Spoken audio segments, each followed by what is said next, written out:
नमस्कार। मन सुमन का के नवे अंक में आपका नमन और अभिनंदन करती हूँ। आज महाशिवरात्रि के पावन अवसर पर आप सबको हार्दिक शुभकामनाएं और बधाई। महादेव शिव अनादि देव माने जाते हैं और अनंत काल से उनकी उपासना होती आई है। देश और विदेश सभी जगह उनका स्वरूप अनेक विचित्र रहस्यों से जुड़ा है। उनका निवास स्थान श्मशान में, उनकी देह भस्म से लिप्त, शीश पर अर्ध चंद्रमा, गले में सर्पों की माला, सिर की जटाओं में गंगा की धारा, कंठ में विष की नीलिमा, मस्तक पर तीसरा नेत्र, हाथ में डमरू और त्रिशूल, डमरू के साथ तांडव, देह पर धारण बाघ की चर्म, नंदी की सवारी, भूत और प्रेत गणों का साथ, ये सब एक सांसारिक व्यक्ति के लिए एक रहस्य सा प्रतीत होता है। उनका व्यक्तित्व कभी वो ध्यान और शांत अवस्था में दिखाई देते हैं या फिर वो तांडव की मुद्रा में नजर आते हैं। कभी वे पूरे परिवार के साथ दिखाई देते हैं और या फिर नितांत एकांत में बिल्कुल शांत और योग की मुद्रा में दिखाई देते हैं। समाधि में लीन। पूजा में भी उनकी जो पूजा सामग्री है वो अन्य देवताओं से भिन्न है। विषैला धतूरा, नशीली भांग, जंगल में उगने वाले बेल पत्र, आक के फूल और बेर का फल, ये उनको भेंट सामग्री में पूजा में अर्पित किया जाता है। वास्तव में ये सब प्रतीक हैं महादेव शिव के स्वरूप को गहराई से जानने और समझने के लिए। उनके विषय में अनेक कथाएं प्रचलित हैं। पुराणों में उनके स्वरूप में बहुत कुछ कहा गया है और वो सब प्रतीकों से संबद्ध हैं। उन्हें वो आशुतोष हैं। उन्हें प्रसन्न करने के लिए पूजा, प्रार्थना, जप, तप, सुर और असुर दोनों ही करते रहे हैं।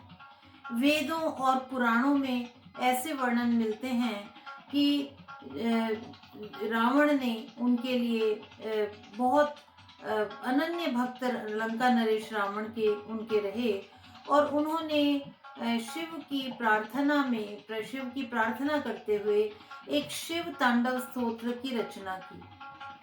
रावण के व्यक्तित्व के अनुरूप ही ये शिव तांडव स्तोत्र बड़े कठोर शब्दों का चयन करके रचित है। उसमें भाषा, भावना, लय और ताल, वह सब रावण लंकेश के व्यक्तित्व के अनुरूप नजर आती है। यह अत्यंत ही श्रुति मधुर है और गेयात्मक भी है। हर व्यक्ति इसे सुनना, बोलना, गाना चाहता है, लेकिन भाषा क्लिष्ट होने के कारण यह कई बार संभव नहीं होता है।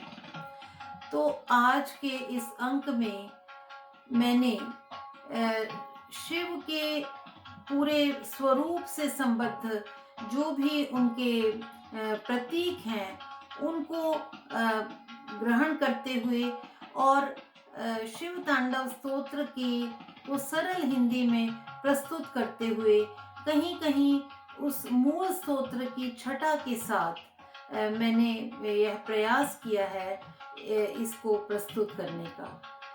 तो आपके सामने प्रस्तुत है शिव के स्वरूप, जो दूसरे अंक में मैंने अष्टमूर्ति शिव का वर्णन किया था।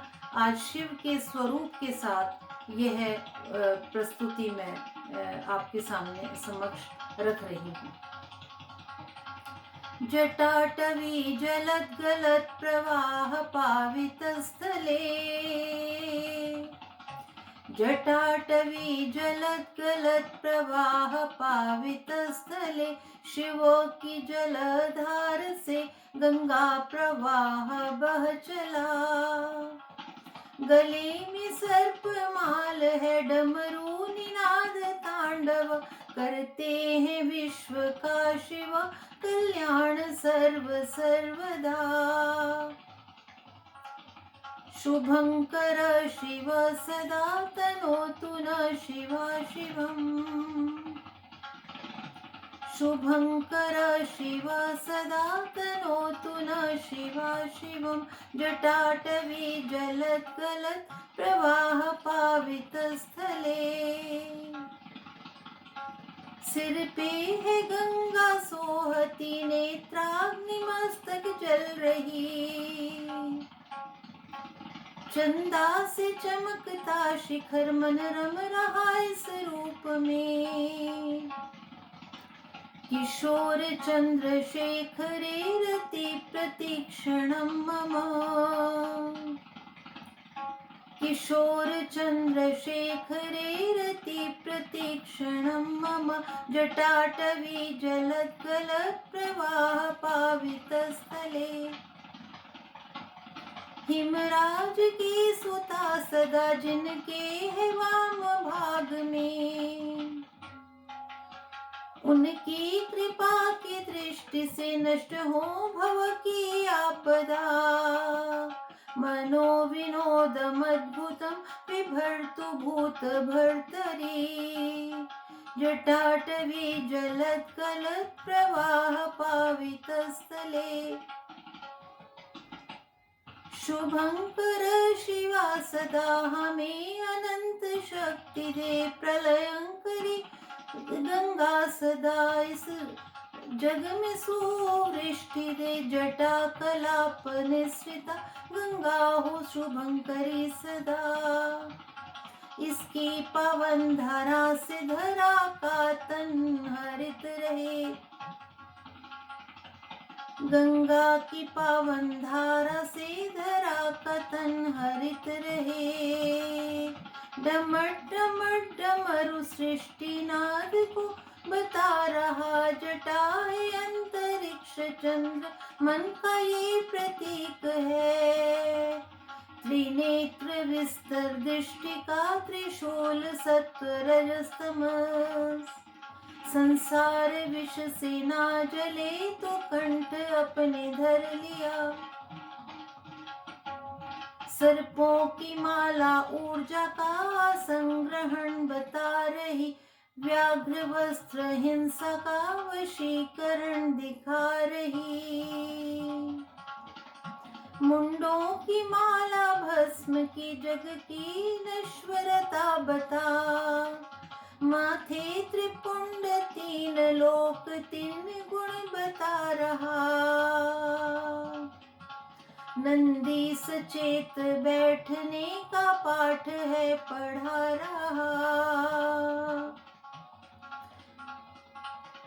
योगी भी है भोगी भी, क्रोधी भी है और शांत भी। दाता है परम संपदा के, हरता है जगत के ये। दाता है परम संपदा के, हरता है जगत के ये। प्रतीकों को हम जान ले, शिव तत्व को पहचान ले। सनातन इस परंपरा का सार अब ग्रहण करें। सनातन इस परंपरा का सार अब ग्रहण करें। सारे अब ग्रहण करें, हम सारे अब ग्रहण करें। तो महाशिवरात्रि के पावन पर्व के अवसर पर ये शिव के स्वरूप से जो प्रतीक जुड़े हुए हैं उनका मैंने इस गीत के प्रार्थना गीत के माध्यम से आपके समक्ष प्रस्तुतिकरण किया। पुनः सभी को महाशिवरात्रि पर्व की अनंत अनेकानेक शुभकामनाएं। नमस्कार।